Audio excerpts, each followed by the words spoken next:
These are transcriptions of the same words in different British English dictionaries. So why do we get two versions of the same word? And most importantly, are the pronunciations different? In order to understand what's going on, we need to look at the International Phonetic Alphabet. This is the chart that dictionaries use to build their phonemic alphabets. There are a lot of symbols here to transcribe different aspects of speech, but the section that interests us is this, the vowel grid. Let's see how this works. This shape represents the mouth, which you can see on the left. The horizontal lines represent the tongue, and the vertical lines represent the jaw. At the top, the jaw is close, and if we then go to the bottom, it's open. At the left of the grid, the tongue is at the front of the mouth, and if we go to the right, the tongue is towards the back, normally, but not always, causing lip rounding. Now let's move around a bit to get used to it. Here we're in the middle, now to the front, now to the back and rounding the lips. Now let's close the jaw and open it again. Now let's put the symbols back in. This is the selection of symbols that dictionaries use when they make their phonemic charts. Each one represents a mouth position, and where you can see two symbols in one place, the one on the right side is made with rounded lips. But many of the symbols on this chart represent extremes. This E is in the top corner of the mouth, and this O is in the bottom back corner. So languages don't replicate these values exactly, as we tend to stay more in the central areas as we speak. This means that the symbol on the IPA chart is not exactly the same sound as the one found in a dictionary transcription of a language. So the E in English sheep is not exactly the same as the E here. Otherwise it would sound like this, sheep, which not only sounds weird, it's also too much effort. In a phonemic chart, we have to choose one symbol for one sound. English has about 12 single vowel sound positions, or monophthongs, so we need to choose a symbol for each one. We also need combinations of symbols for the diphthongs, the vowel sounds that move from one position to another in the same sound. Some of the choices seem fairly straightforward. If we say the vowel sounds in sheep and ship, they are fairly clearly somewhere around here and here, so publishers can use these symbols to show these two different sounds. Additionally, as E is generally a bit longer, most publishers choose to show this, further helping to distinguish the sounds, E and I.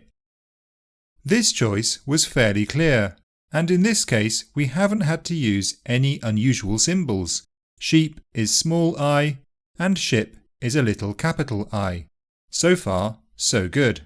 But not all choices are as clear, and to help explain this, Charles and Ed are going to help out. We're going to say a few words and map them on the grid. We'll put Charles's sounds in blue and Ed's in orange. Ready? Yes. Yep. What's this? Pin. Pen. So Charles was about here, pin, and Ed was about here, pen. So you can see that Ed's is closer to this symbol and Charles is closer to this one. Next word. Cat. Cat. Charles is about here, cat, and Ed here, cat. This word? Chair. It's a chair. Charles is quite diphthongal, chair. He's moving to the centre. And Ed is more monophthongal, chair. He's staying there. This word? Turn. Turn. So not much difference there. These symbols both seem appropriate to both speakers. And finally, bike. Bike. So Charles starts roughly here, ba, and ends here, eek. And Ed starts roughly here, ba, and ends more or less in the same place as Charles over here, eek. So you can see that the two versions of these vowels point towards slightly different pronunciations. The ones on the left are a bit old-fashioned, and the ones on the right more modern. The exception here is this pair, which don't reflect a different pronunciation. The debate around these two sounds is more focused on whether this sound can be considered to be a long version of the schwa, in which case it should not have a different symbol, so it should be this. Also, none of the symbols on the IPA chart were exactly in the place we said them, and because one symbol equals one sound, it doesn't really matter if that symbol is this or this. We have to apply the mouth position ourselves, and this is why there is really no practical difference between the two sets of symbols. In other words, you could easily work out Charles's pronunciation using Ed's symbols, and you could work out Ed's pronunciation using Charles's symbols, as long as you know how the person pronounces each phoneme. In this video, we have compared variations in the most commonly found sets of British English phonemic symbols, but these are not the only options, they are simply the most common ones.